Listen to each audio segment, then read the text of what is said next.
Jonathan Hickman and Rod Reis return from their New Mutant stint to create giant-size X-Men Fantomex, the fourth entry in the giant-size series, and the first issue to directly connect to what we learned about Storm back in giant-size X-Men Jean Grey and Emma Frost kicked off the giant-size series. Today I'll answer, who is Fantomex and what's his history with the X-Men?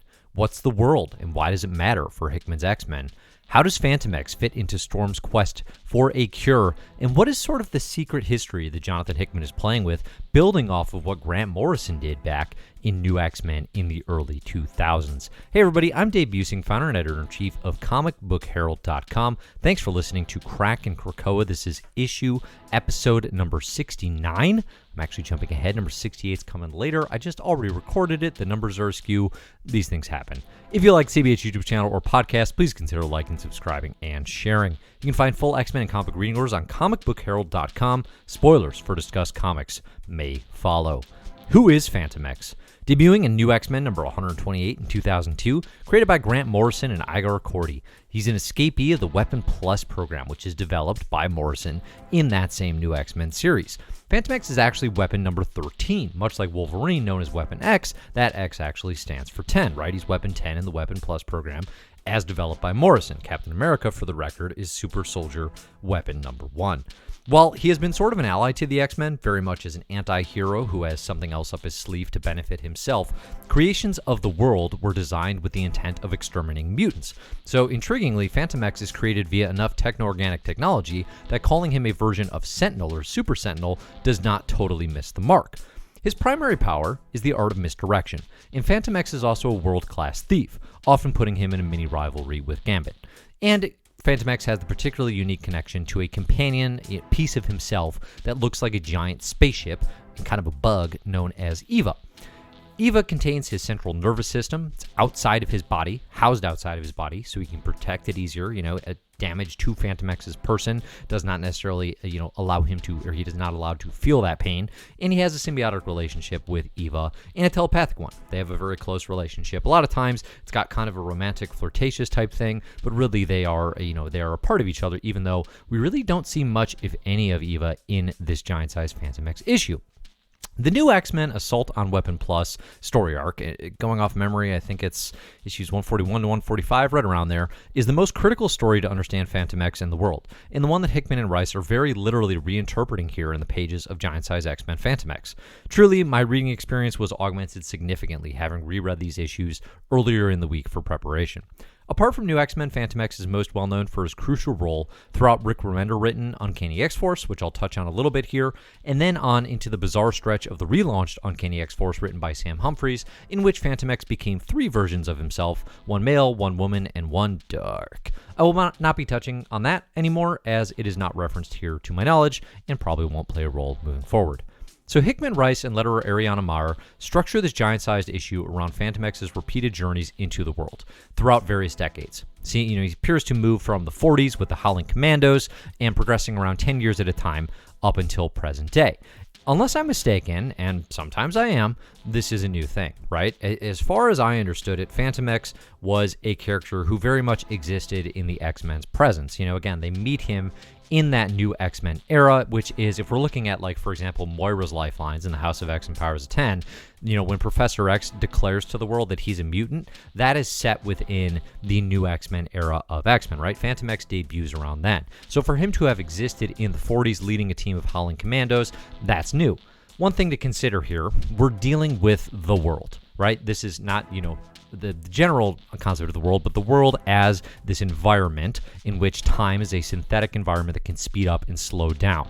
So much like Fantomex's power is redirection, the Weapon Plus world is sort of this entity of potential misdirection. It's hard to know exactly what is real when it's being created or raised or harnessed within the world. You can, again, go through entire lifetimes. It is very similar to concepts I've talked about on Krakin Krakoa and that have been used in X-Men previously, such as the Vault from the Children of the Vault, who are going to come up a little bit in this as well, right? So Fantomex leading a team, the Humungonauts, instead of, because the Avengers and the Defenders and the Champions were all deficient for his needs, leading them to the world, this team we've never heard of before. This could be a world simulation. It doesn't read that way, it's not said, but something to think about. So the trips into the world typically go very, very poorly for everyone involved. Fantomex is using, quite deliberately, these groups he pulls into the world as bait, and he is always, basically using them as distractions so that he can make his way to visit a young boy and a young man as he grows up through the decades inside the world. Calling out here definitely that Rod Reis's art is absolutely incredible. He's doing some sort of Steve Ditko-esque, kind of Steve Ditko by way of Bill Sienkiewicz, these landscapes, these cosmic planes within the world. The world is this, again, it's an environment created and sort of weaponized to create super soldiers and in some cases to create, exterminators of mutants. But Fantomex is making a point of going back there to find this same person over and over again and sort of check in on them, make sure they're okay. So who would Fantomex be going to visit? Why would he be making these trips? The start of this giant-sized comic tells us about two accidental exact clones. The implication here is it's Advanced ID Mechanics AIM, group working on making all these, little controlled babies, and some of the timeline here is a little bit confusing, right? So in New X-Men, the team finds out the Fantomex somewhat recently broke out of the world as the Weapon Plus program's Weapon 13, but Fantomex is an agent of misdirection. Can't rule out that really everything we know about the character could easily be a lie, because what we're being told here, the backdrop of the story, is that Fantomex and presumably, again, it's not outright stated, but presumably Fantomex and this other baby are exact clones, this sort of rare thing where the AIM scientists say we're going to keep one and we're going to throw another one away. What that might mean, clearly Fantomex makes it out, right? So it's not stated outright, but the clear implication is that Fantomex and Weapon 15, aka Ultimaton, aka what this boy develops into inside the world, are these exact clones. So there's a scene where they meet. It's an exact replica of a scene from Assault on Weapon Plus. The dialogue is the same. Again, if you read those stories, the Morrison written stuff, Hickman's reusing the dialogue here in this giant-sized Fantomex. By the end of Morrison's time on New X-Men, Wolverine appeared to have blown up Ultimaton on a space station. So there's not a ton more to go into other than to say Weapon 15, extremely powerful, extremely dangerous, kind of whoops Fantomex and Wolverine and Cyclops a little bit before escaping, and then, ultimately Wolverine gets the last laugh, or so it appears. We don't see Ultimaton or really much of Fantomex again until, again, this Rick Remender era of Uncanny X-Force, alongside basically all of the best artists, like all of them. With Fantomex, he reprograms Ultimaton to keep watch over Kid Apocalypse, aka Evan, the boy who would become Apocalypse. I won't go too far down that storyline other than to say Uncanny X-Force is a fantastic work. I really love it. Some of my favorite Marvel comics of the past decade, and especially if you're interested in Fantomex and learning more about this character, it is easily, outside of the new X-Men debut, the books to go back to know him and a little bit about Ultimaton as well. This history actually makes conversations, too, like the one between Fantomex and Wolverine in the aftermath of the Dark Angel saga, even more interesting. It already made sense in the context of Fantomex trying to overrule his programming that it would be important to him to prove that Kid Apocalypse could grow up to be something other than, this predestined, dark apocalypse who's going to try and conquer the world and all this survival of the fittest stuff that leads to, genocide and lots of death. Now, though, you throw on the layer of it's also about two exact clones in different environments. You have Fantomex being raised however he was, maybe a little bit inside the world, maybe not. I don't know. How much time did he even spend inside the world if he is one of these twins that we saw scientists say, throw this one away, keep this one? I don't totally know now, and the comic doesn't go into this. If the twins are meant to be Fantomex and Ultimaton, how much time did they spend actually being raised in the world? How much were they actually experimented upon, right? These things that we think we know about them as Weapons 13 and Weapon 15 are suddenly, cast into doubt. So as the story progresses, Storm, she asks Fantomex for help. So there's a few crucial details. So first off, Storm is coming to Fantomex and she's saying, I am infected by the Vault. I don't have much time left to live. Can you take me to the world to help me? That is the only solution that we can think of, right? So they give Fantomex a call with his little AIM buddy, which is a nice twist, to see if he can help. The other big thing here, though, is that Storm's out and about. I had assumed she was out of commission per giant-sized Jean Grey and Emma Frost, where we get the revelation, that she is in dire need of help. As she tells Fantomex here, I'm dying, and our best mutant scientists believe the only way to save me is inside the world. this has led me to believe, so for example, Deadpool #6 also came out today.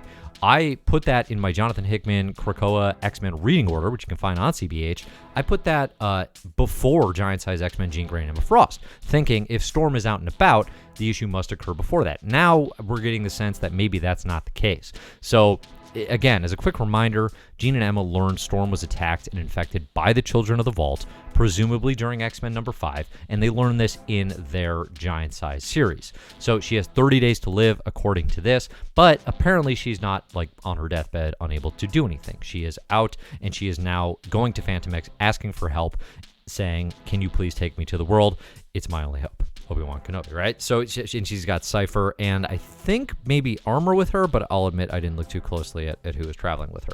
So at the end of the day, the issue ends with Fantomex saying, all right, let's take one more trip to the world. Now, an interesting quirk to this is following Uncanny X-Force, following, the most recent appearances of Fantomex, I really have no idea what the status of Ultimaton is, right? The last scene we see of Fantomex visiting him is, again, it's that Assault on Weapon Plus New X-Men arc right before Wolverine, tries to destroy him, effectively, tries to destroy Weapon 15. The way the issue is set up, and given the connection between these characters that appears to be established, it makes sense that Ultimatum might be back in the world, right? Because, we built up all this establishing, these characters' relations. It makes sense to bring these characters together again. But obviously, this is how the issue ends. It's a big cliffhanger leading to Giant-Size Storm. The biggest elephant in the room, though, with this issue, and something it really does not address, is the Professor X and Fantomex relationship in Astonishing X-Men. So in the Astonishing X-Men series prior to House of X and Powers of 10, written by Charles Soule, we don't actually... In that series, Fantomex gives Professor X his body, as sexual as that sounds. But essentially, he says, Professor X, you can take over my body with your psyche for reasons, right? So for a time, Professor X is in the body of Fantomex for a very short time. We don't know how that transition, how he transitioned back, how Fantomex is alive in this book. None of that information is really gone into. We don't learn that story. It's a story that very much, I think, needs to be told, but it's not one that is actually tackled here in Giant Size Fantomex. It's simply not the focus. The other small feeling I can't shake with this comic and with sort of the appearance of Fantomex, and again, Weapon Plus the world, this synthetic environment of time that is so closely connected to a lot of what the Vault does. It's anyone using the words "the world," and I've theorized previously. I believe in my great House of X and Powers of 10 reread that Krakoa could be a simulation set within the world. I've theorized that was a possibility to allow some of these things. Now it's based on, again, the use of the term "the world." I think in Powers of 10, the first issue, I want to say, the first year is called Year 1, this 10th year is called The World, or something like that. And it could be literal. It could be literally talking about the Weapon Plus world, right? So there's all these instances now where when I see that used, it makes me think, is this a The World environment, right? Most of them will not be, but retroactively, it's a trick you can do to add a little bit of, oh, that wasn't real. That was a simulation to it. So at the end of the day, all this is set up for Giant Size X-Men Storm, which is going to be the 5th and, as we've been told, final issue in the Giant Size series written by Jonathan Hickman. Storm and crew will be in the world trying to cure herself of the Vault. I'm very curious to see how sort of Vault technology and the world will or won't interact. I definitely there's a lot of questions I kind of have remaining about Fantomex. What exactly is the relationship to Ultimaton? Are these the twins, that we saw at the beginning of the story? What does that mean? Why does that matter that they're exact replicas? Whereas Ultimaton, again, a lot of these things doesn't matter. And then, of course, ultimately, I don't think it's a question that Giant Size Storm's going to answer, but what is the deal between Professor X and Fantomex? What exactly happened there that Fantomex is fine and walking around again? So thanks everybody for listening. This was a pretty fun issue. I've been digging the Giant Size series, definitely. This one connects very, very deliberately to the larger narrative arc, which makes it, I think, even more appealing for me than Magneto or even the Cypher one that was called Nightcrawler. So thanks, as always, to everybody over at patreon.com/comicbookherald for supporting the site. You can go on over there to find ways to support Comic Book Herald endeavors and also get some benefits for yourself. I'm Dave. You can find my work at comicbookherald.com, at Comic Book Herald, pretty much anywhere online. Look for the best comics ever and my Marvel This Year podcast as well. So thanks everybody for listening, and as always, enjoy the comics.